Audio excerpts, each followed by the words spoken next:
Good afternoon and welcome to yet another exciting session with KL Fertility Centre, our Facebook Live session with the brilliant Dr. Natasha Noor. Thank you for being very patient with us. So sorry for the delay, and thank you for voting on the poll that we posted a couple of weeks ago to decide on what topic we are going to discuss today. And the winning topic is, Doctor, help, I can't get pregnant, what should I do? And yes, this time, one lucky winner, one very special winner will be chosen from the questions that come in to receive an exclusive consultation with Dr. Natasha herself. So send in your questions, don't be shy, don't be nervous. Dr. Natasha will be more than happy to answer all your questions today. So, Doctor, good afternoon. Right. Thank you for being here again. Great to be here again for another Facebook Live session. So as mentioned, we are here for another new topic, and it's entitled Help Doctor, I Can't Get Pregnant. Yes. I think I see a lot of patients who are on their trying to conceive journey, and you may be at any stages of the journey. But for this session, we are mainly focused on those who are just trying to get pregnant. Maybe the first few months, they decided, yep, let's have a baby, right? The first 3 to 6 months, or you might be later on, right? You already years of trying, and you say, hang on, years have passed by. It's already been 4 or 5 years we've been married, and people have started asking. This is also maybe a good session for you to have a listen and maybe get some tips on how to get pregnant, and hopefully year 2018 will be yours. Yes, to be pregnant. Yes. And to be parents. Yes, excellent, Doctor. So fertility as a whole is sometimes not in our control, and women tend to be very worried. They tend to be very scared the moment that they realize they want to have a child. They can't seem to conceive. So, Doctor, should they be worried, Doctor? Yes, this is a common notion that, as soon as you feel like getting pregnant, you will be pregnant immediately. This is a wrong concept. I mean, for normal couples who have regular sex, right? 2 to 3 times a week, normally after a year of trying, only about perhaps 88% will get pregnant. And in 2 years' time, about 92% of normal couples will get pregnant. So you have to see, and it takes time, right?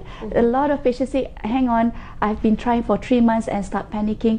Why am I not pregnant? So you have to take perspective, be aware what's the normal time for a woman to conceive. So a lot of patients say, okay, how long would I need to take, right? It depends on age, right? The age plays a very important role, right? So there are also other several factors which you need to take into consideration before deciding or jumping up and down. And I know a lot of patients who are trying to conceive, they hate it when people say, just relax, right? And that's the last thing they can do, is relax, because with each month, every time they have a period, there comes this frustration of disappointment of, again, I've had my period, I'm still not pregnant. Okay, so please take to heart, it takes time, but of course, with this session, we will say, look, perhaps it's time to see a doctor and get some help. Okay, so Doctor, let's say in a month, what are the chances like to get pregnant? Again, women, you have to be aware that age of the women plays a very important role. So if you're looking at 35 and below, the chances of conception is 20% each month, and this drops to more than 35 years old, perhaps about 15% chance of getting pregnant, and if you're 40, it drops down to 5%. It's just an age thing. Unfortunately, we do have a biological clock, because as we grow older, the quality of the egg and also the number of the eggs falls, right? So of course, Doctor, so if the couple is planning to conceive and then they do have sexual intercourse near to their ovulation time, the chances of getting pregnant is higher? Yes, right. We do ovulate at least once a month, and we do have our peak fertile days, and women or couples trying to conceive always are trying to catch these very few golden moments of time to conceive. Now, if you're trying, my general advice is actually to have regular sexual intercourse. 2 to 3 times a week, because you might be miscalculating your fertile period and totally missing it. Right? So for me, and it's really stressful to be dipping your urine every day, trying to see that positive line of you having perhaps an ovulation day. I see. Any like proven or best method to track ovulation? Right. Like I said, 2 to 3 times a week is the best policy. But if you are trying to catch that ovulation time, there are several ways. Some people use calendar method, means they need to track their period for the last few months, but it's not actually quite accurate. But if you do, let's say you need to know a few things when you try to conceive. Firstly, be aware of your cycle, right? Our cycle, day 1 is first day of your period. You will usually ovulate about mid-cycle, but it depends on how many days of your cycle it is. So how do we calculate our cycle? Day 1 to the next day 1 of your cycle, how many days is in between? Let's say, for example, you had your first day of your period 1st of December, and the next day of your period is the 29th of December. So your cycle period is actually in between, so it's 28 days. Right? So you had most likely ovulated the last month, 28 minus 14 days. So you most likely had ovulated on day 14. Right? And you also need to be aware that your cycle will range between 28 days to perhaps 32 days, 30 days or 32 days, or perhaps up to 35 days. So it varies. It varies. Right? So that's why not every month you're not going to ovulate on the same day of your period each month. It will have a few days of variation, and that's normal, right? So in order to say which is the best day to start tracking, then perhaps you would minus from day 28 minus 14, so most likely you're ovulating on day 14. You can start doing an ovulation predictor kit test, right? That's basically a urine test. You need to do a urine test. It actually measures a hormone called LH in your urine, and that hormone actually will peak just before ovulation. So you can actually time it. You can buy the ovulation predictor kit test or LH test in any pharmacy. Do buy a good one, because sometimes you will have all these false positive or false negative, so that will actually make your prediction of the ovulation day not accurate. So you can start doing on your, perhaps let's say if you have a 28-day cycle, you can start doing on day 11 daily test until you get that positive side. So you're supposed to have sex on the day of the positive and the next day. So your peak 2 fertility days of the month is actually the day before ovulation, the day of ovulation, and perhaps the next day after ovulation. Now, so it's the golden moment. Golden moment, because the reason that easily is our egg, once it's released, it only lasts about 24 hours. Right? Did not know that. Yeah, so it's really golden moment for you too. But again, don't stress yourself by doing all those, you know, and you call your husband, I'm ovulating tonight. It has got to be tonight. Come back now. You know, it stresses things a lot. It makes things less spontaneous, and it makes that sex becomes a chore. Right? And that, you know, leads to a lot of other things. To me, 2 to 3 times a week, be aware of your fertile time. But if you are having regular sex, most likely it should cover those golden period during ovulation. That's good to know. Right? Okay, doctor. So just now, doctor mentioned age is one of the factors that cause some fertility problems. What are the other reasons that might cause a woman to not be able to conceive? Now, there's a lot of reasons. In order for you to conceive, you need 4 things, right? Good sperm, relatively normal uterus, one of your tubes, fallopian tubes, is not blocked, and you are ovulating.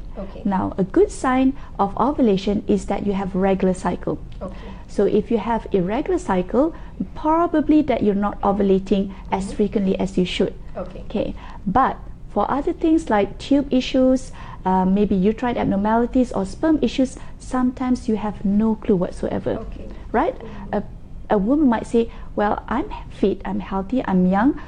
Why am I not pregnant? Because of all these factors, right? Of all these factors, the tube the sperm issue, the uterus issue, no symptoms. So sometimes it's wise, if you do worry, right, and you'd like to get pregnant as soon as possible, you don't need to wait for that 1 year rule of, of trying. You can always seek a doctor's help just for a checkup, just to make sure that everything's good. Okay, right? That's great. Okay, so Dr. Natasha, how long should like a couple before deciding to see a fertility specialist? How long should they wait actually? Again, no hard and fast rule. They always say, I need to wait 1 year, right? Like we said, because at least 82% or 88% of women will get pregnant after regular sexual intercourse after a year. So that's why we have this 1 year rule. But I don't say there's no hard and fast rule for that, right? If you feel that you are younger, let's say you're younger, you're like 30 and below, you can wait, and you're fit and healthy, you have regular cycle, you have had no history of diagnosed gynecological problems such as tube issues, maybe irregular period due to polycystic ovarian syndrome, you can wait for about a year. But if you do know that you're a bit older, maybe you're 35 and above, you have irregular periods, you've had known issues, maybe infections, pelvic infections or endometriosis in the past, you can seek help after 6 months. But again, like I said, if you're anxious and it's driving you insane, like why you're not getting pregnant, you can see as soon as you want to see a doctor. Now, for a fertility specialist, people often worry that, if you see a fertility specialist, you'll be doing IVFs. Now, we do see a lot of patients just for a checkup, and I will guide them with the right suitable treatment. Because some patients, actually, they're a young couple, they actually have problems, right? For now, unfortunately, there has been an increase in sperm issues, right? Young, fit, healthy men, no smoking, but sperm is not good, right? So when that's worrying. I think it's a global issue. I'm not sure. I think it's more environment. Maybe the way our environment is changed, our diet, maybe our lifestyle is changed. We are looking at more and more sperm issues. So when a couple comes, it's best to see both, right, together as a couple. I know it may be some issues, right? Some patients will say, my husband said, you check first. If that's the situation, it's okay, we can check from the female side, but ideally it will be best to check together at the same time and make sure that the sperm, there are no issues, right? It's always better to get the support from the it's always better to get support from each other, right? Because you need to have both of you in order to make a baby, right? It takes two basically. So hopefully your couple, or you'll be able to persuade your partner to come and at least have a chat, and also hopefully it will be my job sometimes to persuade the husband to give their sperm, right? Because sometimes they're a bit reluctant. So after a bit of explanation, majority of the men, they are also very supportive and they are willing to do the sperm test. Right? That's great. So normally, as soon as a couple comes to this, after they have decided to see a fertility specialist, what are the basic tests the doctor will recommend for them to do, and why is it recommended? Because sometimes I feel the patients, they are not very aware as to why they have to do it. They just blindly follow the doctor. So maybe if doctor can share to us as to why we need to do this test, they will have a better understanding of what's actually happening. Right. So as mentioned before, in order for you to conceive, you need 4 things, right? The sperm. Make sure the tubes are not blocked, one of it. Uterus is normal, and you're ovulating. So basically, when you see a fertility specialist, we are checking for each of this. Right. So let's say from the husband's point of view, very easy. We're basically looking at the sperm. So when you are doing a basic fertility testing from the men's side, sperm check. That's it. From the female side, because we have a few organs, we need to check the tubes, we need to check the uterus, we need to check the ovaries. Ideally, I usually see the patient twice at least in one cycle. I will see at the baseline, roughly when they're having their period, just for a baseline to see. Basically, I'm doing a scan. Expect to have a scan to have a look at your uterus, your ovaries, and also to have a blood test. Because usually what we do basic tests. If Okay. you try to conceive, we want to make sure that you are healthy. So we do some screening tests for infection, Okay. such as hepatitis B, hepatitis C, HIV, syphilis. We check, have a look at your hemoglobin level, make sure you're not anemic, and that's the blood test for both, basically, couple, men and women. Now, I later see the women when they are supposedly in their fertile period. Okay. So we're looking at day 12, day 13, day 14 to have a look in their natural cycle. When are they ovulating, or when does their eggs come out? Right, so I'm detecting their fertile period. Yes, So and okay. I will tell them. Usually, I have some surprise look, like I've been doing this urine test for ages. It's never positive. Yes. I say you've been doing it at the wrong time. Wrong time. Okay. Right. So usually, a lot of these simple things can be done, right, in the clinic itself. When we do this basic test and everything looks okay, the only thing that's left is the tube. Okay. Okay, the X-ray. There are a few ways to check the tubes to make sure that it's not blocked. One of it is an X-ray. It's called an HST. The other one you can do an in the clinic a test for where they inject solution. Okay. It's called high COSI. Okay.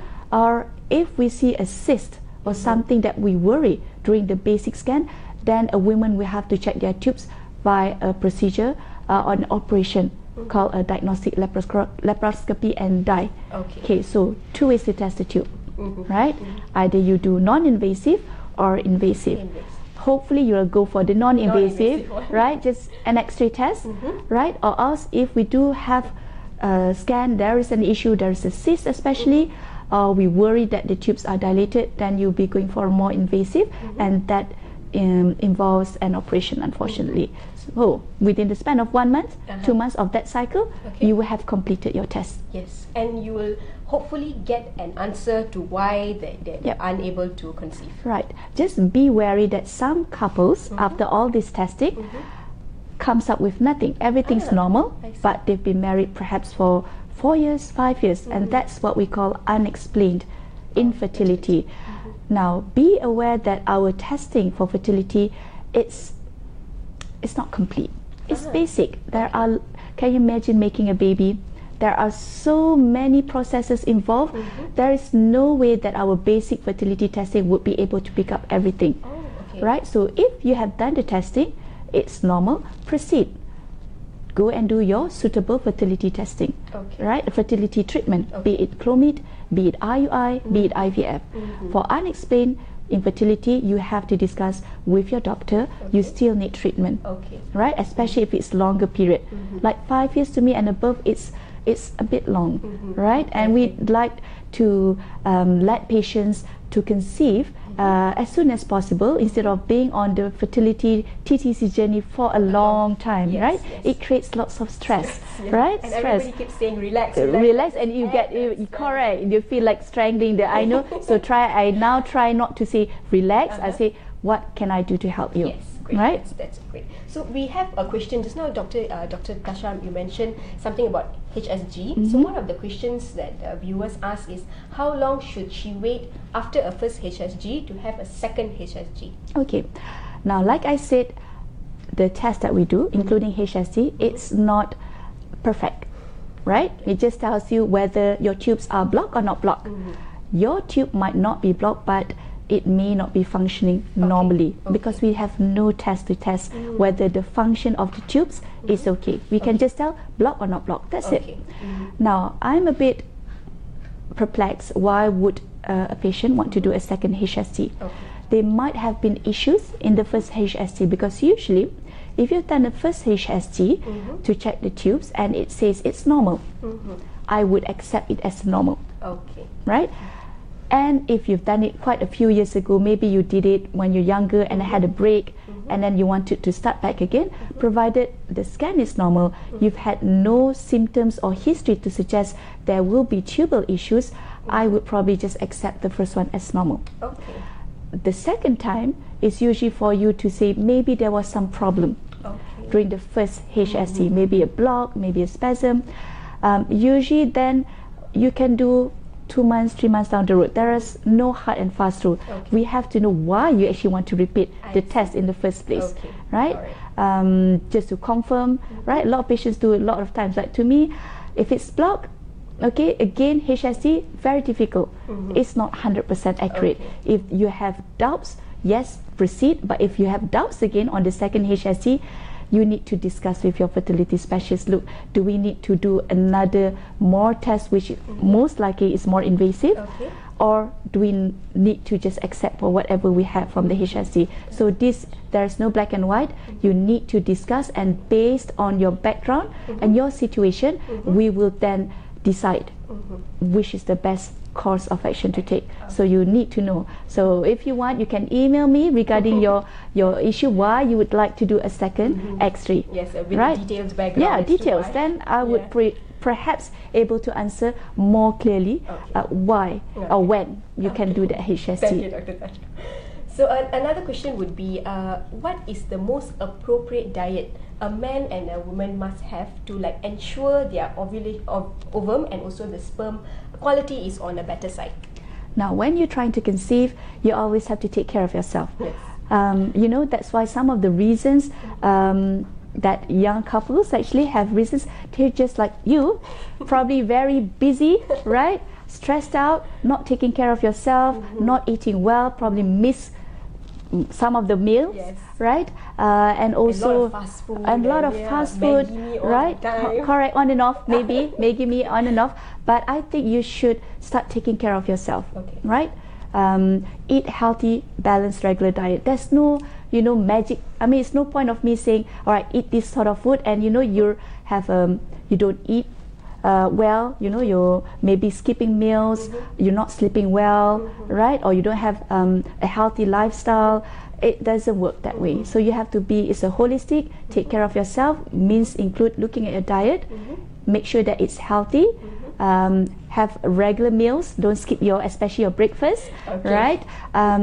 Take lots of fruits, lots of vegetables, and then for me, if they are trying for better quality eggs, there are certain fruit that we want to. Maybe avocados is good, salmon is good, walnuts, Brazil nut, lots of the red fruits, strawberries, blackberries. All of those are good food to take, right? Fish, less red meat, but do take proteins, right? People are scared to take of milk, especially for endometriosis. I say take a little bit, but take it in moderation, right? You can have your coffee, less than 2 cups a day. It's fine, right? That's good to know. Yes, so you can have and live a little. I think don't be so rigid in your whatever diet you do, because you won't be able to maintain that diet. And on top of diet, especially if you do have excessive weight, you need to exercise. There are no means a way around it, right? Just exercise. If you can't find the time, just find time, right? A lot of people, I'm busy. If you're very busy for yourself, I don't even think you have time to for your baby, right? So first thing, number one, your own self, take care, get your priorities right. Yeah, I know it's busy, but we need to sometimes take care of ourselves and also your partner, right? A lot of stresses when you're trying to conceive, right? There are stresses. You need to have support from your partner. Be supportive of each other, right? Be in contact, be in connection with each other, right? That's very important, right? I know it's stressful. People will try not to play the blaming game, right? It's your problem, right? Wives, most likely, vice versa, right? It's don't play that blaming game. I think a lot of vows, especially in sickness and in health, till death do us part. Like, I think you should be supportive. Don't say whose problem is it, because sometimes I have a consultation, half an hour, it keeps going round and round, but they basically want to know whose problem it is, right? Whose fault it is. Who can I point my fingers to? And I mostly point at both of them, right? And usually most of the time it's both, right? There's a little bit here on the male side, a little bit on the female side. You're in this together. So that's not an important issue. It's how do we move forward? Yes, a little bit here, there's a problem, maybe ovulation, maybe a sperm problem. How do we move forward so that we can conceive faster? Okay, great. Right? So, Doctor, another question. Thank you for all the questions that are coming in. Keep them coming in. Okay, can sleep deprivation cause a decreased chance of fertility? Right. Sleep deprivation can be due to several things. I think most commonly probably be work, right? Working too hard, stressing out a lot.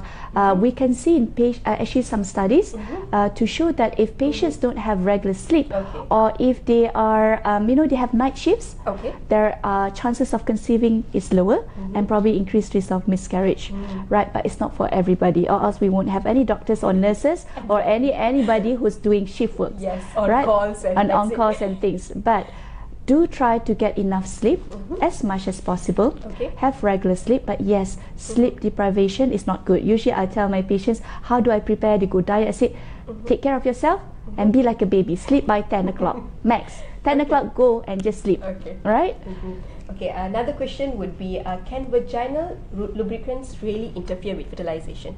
Right, this depends, because sometimes when you try for a baby, you don't have the mood. You'll be like, okay, ovulation time, come on, let's get it, let's get it, let's get it, but you're not into it, so it becomes dry, and sex becomes a bit unpleasant and painful, and some patients will use lubricants.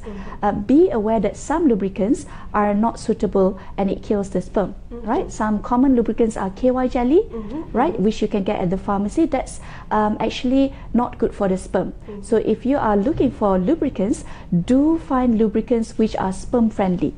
Right, so it makes it easier during sex, more pleasurable, and actually it doesn't kill off your sperm.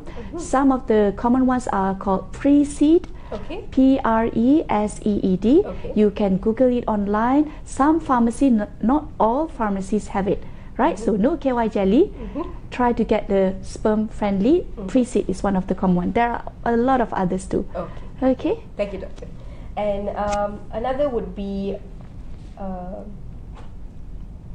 a patient has a regular period. So does this mean if a patient has regular period, she is fertile? Not necessarily, right? A lot of patients say the only thing that it may indicate if you have a regular period is that you're ovulating, most likely, right? So, but you do not tell whether your uterus is fine, whether your husband's sperm is okay, or whether your tubes are blocked or not blocked. No indication whatsoever. So when you do basic fertility testing, these are the things that we would check. And time again, I've seen couples coming in appearing healthy and normal, young fit couples, but they have a major issues, right, in terms of fertility. So it's actually quite good if you're worried and you feel that in your hindsight, I'm just worried, because sometimes it's just good to see a doctor and you probably say, see, my gut instinct was correct, I do have problem, or actually there is no problem at all, right? So that help relieve a lot of a burden for patients and a lot of stress. No problem, don't need to wait for 1 year. Some people say, just come and see, no problem. You worried, go ahead, just see the doctor and see what we see, right? And then at least you can move forward. And I find that a lot of patients actually conceive normally within the span of 1 or 2 months, right? I think a lot of them, the burden is released, probably the stress was really high and they become a bit perhaps relaxed, and we'll check and we probably make sure that the timing was correct and they conceive, which is good. Yes, that's good. Another comment came in was, Doctor, thank you very much for this discussion. I'm a mother of 2 children, been trying to have a third child for 2 years. Why is it taking me so long when I've already went through the 2 pregnancies without any complication? Okay, this is what we call as secondary subfertility. Patients usually conceive really fast for the first 1 or 2 pregnancy, but having difficulties in conceiving for their subsequent pregnancy, right? Reason is, firstly, you're a bit much older. Right? And you may have other issues coming up. Majority of the time you may have gained a little bit weight, right? And that can cause ovulation issues. Also, your husband's a bit older now, maybe smoking plus minus, right? Sperm is going to be there, a contributing factor. So this again, when you come back again, we will check again, right, to make sure that there are no issues. It may be a bit suboptimal, so then we will need to help depending on what we find, whether it's ovulation issue, whether it's sperm issues, or whether there's tube issues, right, to help you conceive. So again, if you do find yourself, usually people would try perhaps about a year or 2 after the first pregnancy. If you're trying, not having any luck, see a doctor, right, and that will help you conceive hopefully faster, right? Great. Doctor, another question. Can doctor explain more about endometrial polyps and Right. maybe how this relates to fertility issues? Okay, so endometrial polyp is, maybe I'll show a picture somewhere. Okay, so back to school, basics. This is a picture of the female reproductive system, right? And basically what we're looking at here is the uterus, right? And this is the right tube, the left tube, the right ovary somewhere here, and the left ovary. Now, uterine polyp is basically within here, just concentrate in the lining of the uterus. You basically have a lining, which we call the endometrial lining. Now, within the lining, sometimes we have a little bit of outgrowth of the lining, which we call polyps, right? It's a very cute name. Yeah, it's a cute name. Like, basically, you can call it as a skin tag. You know, you have excessive skin growing out, similar like that. Sometimes it grows. It depends on the size, right? Majority is only small. Most of the time, it does not cause any problem.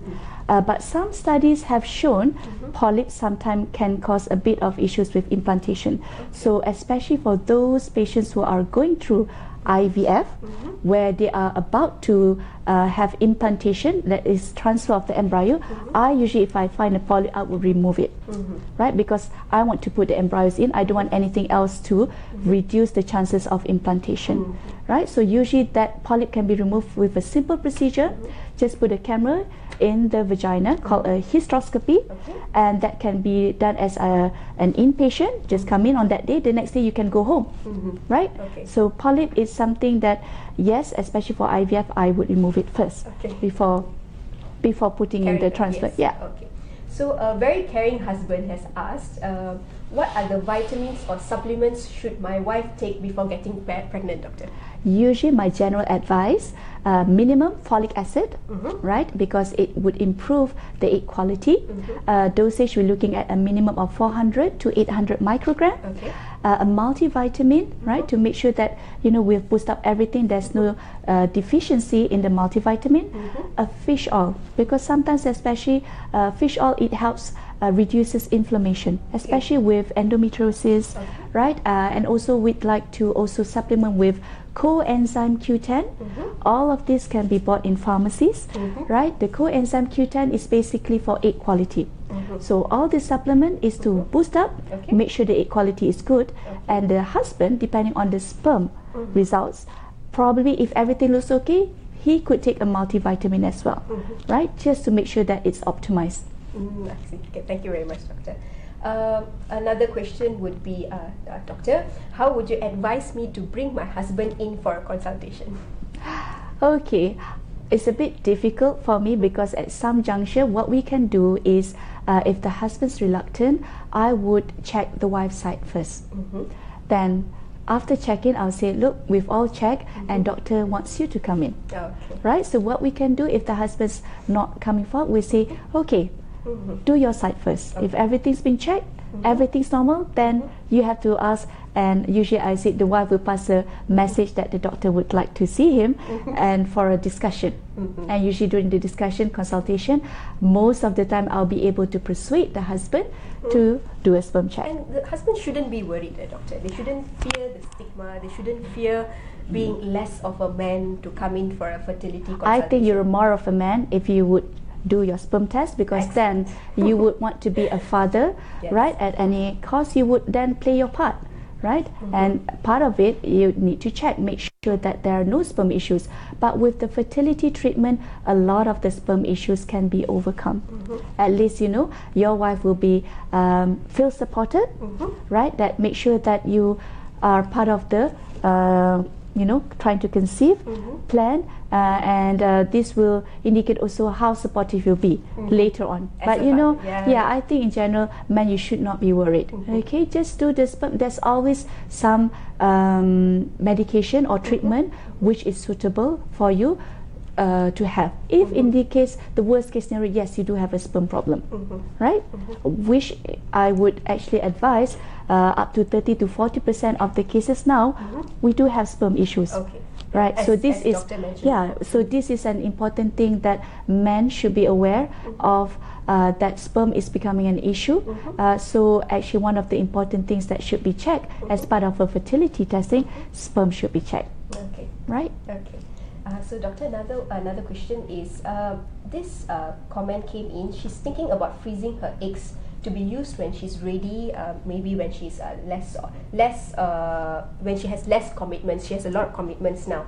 So will this process, freezing the eggs, guarantee that she has a baby in the future?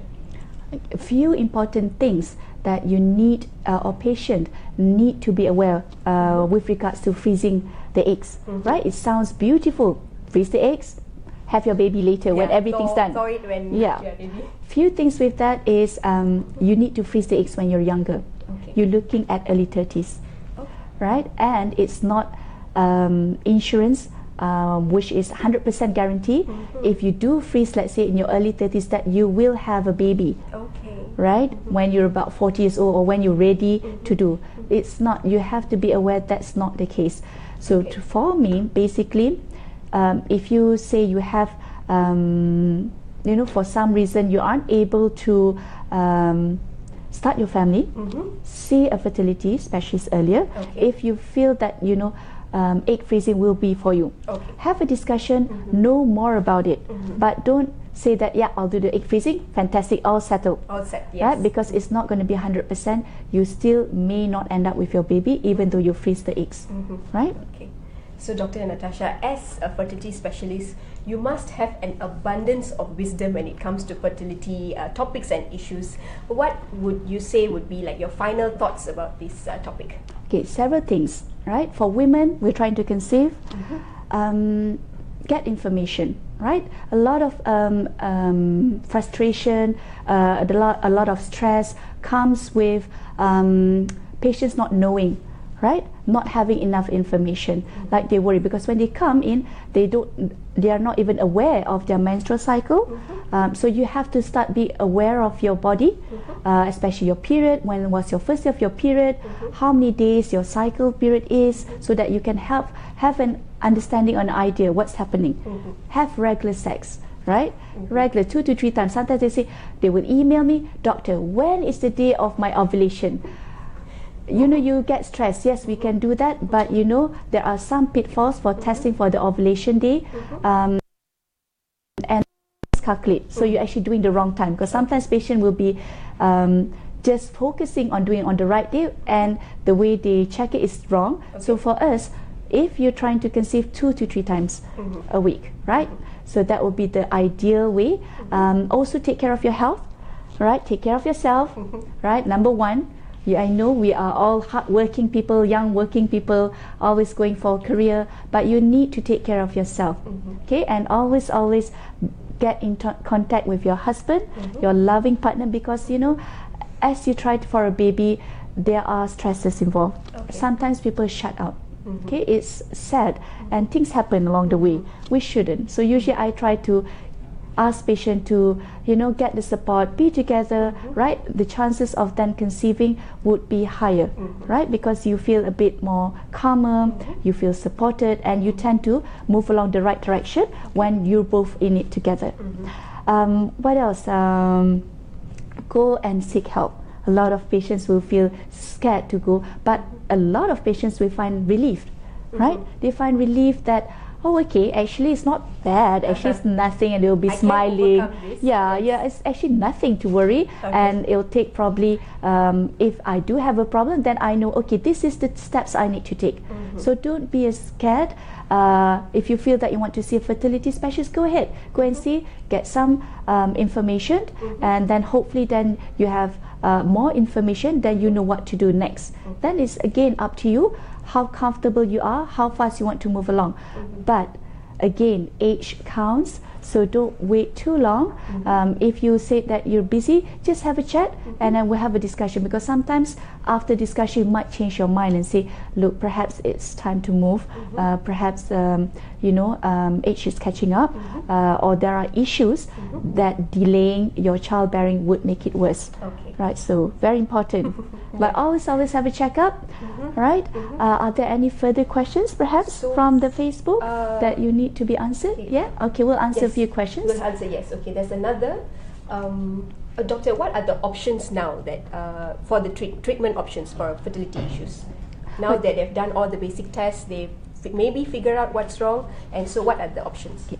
Again, depending on the age of the women, how long they've been trying, and the results of the fertility testing, right? So is the sperm okay? Is the tubes are okay? Because some patients, they will then have, let's start normal, okay? Check everything normal, less than 35 years old, married maybe about less than 5 years, everything normal. We can start with simpler things, okay, like fertility tablets, Clomid, you can start taking that, and then have time sexual intercourse.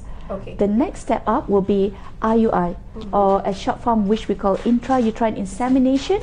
That's basically a simple way to put it. Is just we wash the sperm and then put it inside the uterus, and it's just an outpatient procedure during the fertile period. And nothing to be worried about. Nothing to worry, right? If you've done an X-ray, HSC, that's the worst of the lot, right? If you can do HSC, usually that's why I don't try to repeat HSC. It can be potentially quite painful for patients. So in general, I don't like to repeat that. So after IUI, depending how many rounds you want to do, people say you can do 6 times, right? By the second or third time of the IUI, if it fails, I would have a discussion with the couple. Where would you like to do? Would you like to proceed with a 4th IUI, or would you like to go for an IVF? Because the chance with IUI is about 10 to 15% success rate. So depending on the background, you need to take into all this consideration. These are the discussion that will happen after the fertility testing is done, right? And a lot of patients probably they say, look, I'd like to move faster, then we'll do the treatment faster, right? So fertility pills, IUI, and IVF, and depending on the results, you probably would move. Some couples would move directly to IVF, right? Maybe due to sperm issues or blocked tubes, or it's just the female age, right? And the percentage of success, some would decide, okay, IUI is only 10 to 15%, we've been married for 10 years, let's go ahead, right? I would encourage patients to don't wait, right? Because I've had patients coming in, I feel, you would have such a better, much success rate if you're just a bit younger, right? But what we do, we're always fighting against the odds. We never say no, but unless you're already menopause, yes, I will probably fight for it and say I can't do anything, but hopefully let's not get to that stage. Yes, okay, amen. So one final question. So doctor, if irregular period cycle, will it cause infertility? Yes, some patients, if you do have irregular cycle, and you have problems conceiving, yes, please do see your fertility specialist or your gynecology, because it may indicate ovulation issues, which is easily treatable, right? The most common condition is called polycystic ovarian syndrome, PCOS. A lot of patients are obsessed in getting their periods regular. We have 2 types of PCOS. We have the patients with excessive weight and irregular period, or we have the thin PCOS, right? So those who have excessive weight, when they reduce their weight 5 to 10%, they will find that their cycle of their period becomes shorter. They're ovulating. But those who are already thin, regardless whatever you do, you will always have irregular cycles. So you don't need to be obsessed about having regular. That's your problem, right? So sometimes I say irregular. Yes, let's see what is the possible causing the hormone imbalance. Weight, yes, please reduce the weight as much as possible. And now a lot of patients get very sensitive about weight, but it is in your best interest, and you don't need to lose 10, 15 kilograms. You probably lose about 5 to weight, which means 3-5 kilos, and you're already seeing results. So baby steps. I would say 3 to 4 kilos a month, and we work out from there. Right? A lot of patients with determination actually lose weight. If you really want a baby bad enough, they say, I'm going to eat well, take care of myself, exercise, and there you go. You will lose weight at least 1 kilo. Okay, good. Definitely. Priorities. Yes. Okay. Okay. There you have it, ladies and gentlemen. Thank you for being with us today. Thank you, Dr. Natasha, for answering all your questions and sharing with us your knowledge. It has been such a pleasure to sit here with you. And we hope the information that you received today will help you in your TTC journey. And as Dr. Natasha said, never blame yourself. Seek for help. Yes, seek for help. Get support from your significant others, and empower yourself, and to never ever lose hope. Yes. Okay. To all those trying there, best wishes from all of us, Yes. From KL Fertility and myself. May my prayers for you, and hopefully may 2018 bring good news for you. If not, don't worry. There's always help. Yes. Don't lose hope. Okay. All the best. All the best. Okay. Happy New Year, everyone. Thank you for tuning in. Bye-bye. Bye.